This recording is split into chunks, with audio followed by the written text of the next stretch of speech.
I currently can't exercise and go to the gym due to my Bell's palsy, which is simply a facial nerve that's not responding.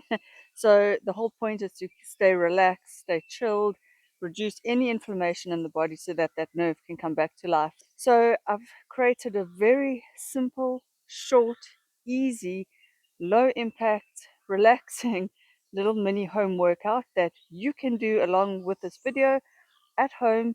You don't need equipment, but if you want to use little dumbbells, you can. I've used very light dumbbells in this video. So I'm going to talk through the exercises. You can just follow along, save it, play it at any point in time. It is also a little bit more upper body because I am able to walk. So I've been doing very gentle, short walks, and then I've been doing a little bit of this upper body routine with a little bit of legs. So I hope you enjoy the video. Oh yeah, and these exercises can be done if you are recovering from like any kind of injury. Obviously not if you've got an injured shoulder. You wouldn't do the upper body, you could do the other arm. If you are pregnant, if you are a senior, if you are limited in mobility, if you have to be on some kind of rest like me, but you still need to just move. So it is super gentle for all ages and stages. I really think you'll enjoy. Okay, the first exercise is a lateral shoulder raise. So you can use dumbbells like I've got, or you can use little baked bean cans or bottles of water or nothing, and just use your own sort of resistance by like pushing against an imaginary weight. So you just literally raise your shoulders up and out, and you lead with your elbows, and then you almost pour like you're pouring milk from a jug. So there, I'm doing it without weights now just to show you, and you can actually just tense your shoulders as you go up. And you notice that my elbows are almost bent. Now for the next exercise, we are going to do shoulder press. Again, you can use dumbbells or not, and this one very simple and obvious. You're just pressing up towards the sky. You don't bring your elbows too far down, you just bring them a little bit below parallel. You can also do single arms if you are battling to coordinate both arms. I'm just kneeling down so you can see. And it's literally a pressing movement up towards the sky. Very simple. And again, you can really tense your muscles to make this exercise more effective if you don't have weights. Onto the third exercise. This is for the back of your shoulders, also called your rear delts. And you're just literally pushing the weights back as if you're opening a door maybe, or you're just pushing towards the back of you. I don't know how else to describe it, but it uses the back of your shoulder. It just gives your shoulder a nice round appearance. On to exercise number 4.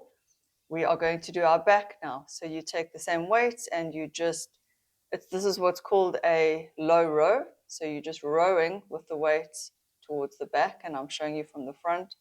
Again, with or without weights. And generally I'd count to about 8 or 10 per set. And a set is one lot of this exercise.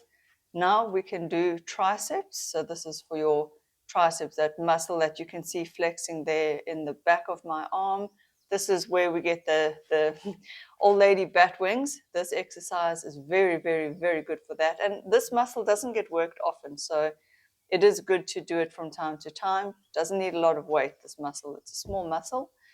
Now, let's do some ab crunches. Standing ab crunches are good if you cannot lie down for whatever reason. Also, if you have a small space, you can just do them standing. And for the purposes of this video, it's nice to show you the standing ones. And then you just squeeze your ab muscles. You can also do body twists. You can do punches. So I'm just showing you what you can do in a small space at home, even without weights. And if you do punches, you just punch with intensity. I'm just doing a bit of a stretch here now for the upper body. Now for the legs, because I do walking, I'm not doing too many leg exercises, but I just want to show you, if you have limited space and opportunity, you can actually work your legs without any equipment. This is now for the quad, the top of your thigh. You extend and squeeze your thigh. I'm squeezing here, and my thigh actually was starting to burn by the end of this. So you just extend your leg and squeeze. It's also good for your balance, this exercise, because you are balancing on one foot. If you need to, you can hold onto a wall, a door, anything that's next to you. And now I'm just demonstrating with the other leg. Foot is flexed.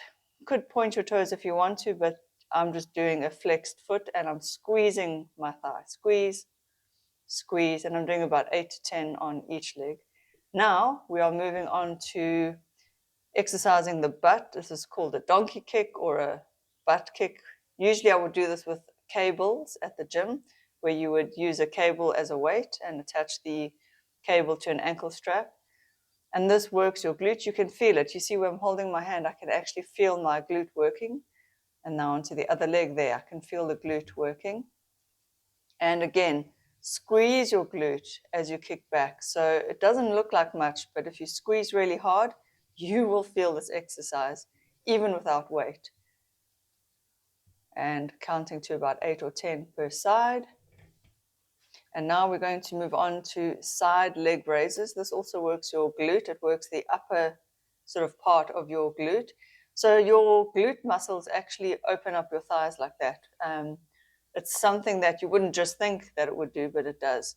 So you actually are, you're working the top of your glute. This is very effective. We don't often move in this sort of plane of motion. Usually with walking and running, it is forward action of the legs, not really to the side. So it's good to throw this in as well. This is something that's just different for, also good for your hips. So squeeze as you lift that leg up, squeeze. This is also called the thigh hydrant. You can do it on your on all fours. You see women do that, but yeah, now I'm going to move on to calf raises here. I'm just going to show you there. So it's another little simple leg exercise you can do anywhere at home. This you can even do while you are standing in the kitchen cooking.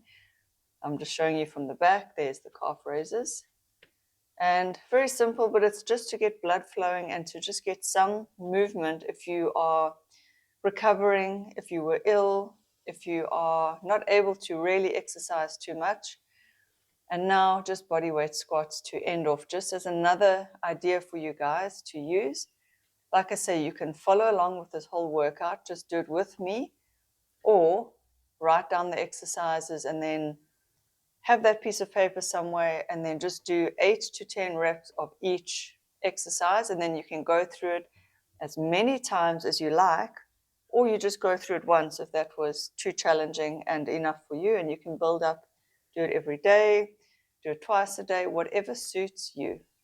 And that's it. I hope you guys found this useful and helpful. Now I'm just going to stretch and breathe just to end off the little mini exercise session. You will see that overall that didn't take me too long. It was about 6 or 7 minutes long. So you really can do this at any stage, even as a senior, even as a, like I say, pregnant mom, somebody who's immobile, somebody who's recovering from an injury. Very simple. And it's not that difficult to do. Thank you for watching. I'll see you in the next video. Bye.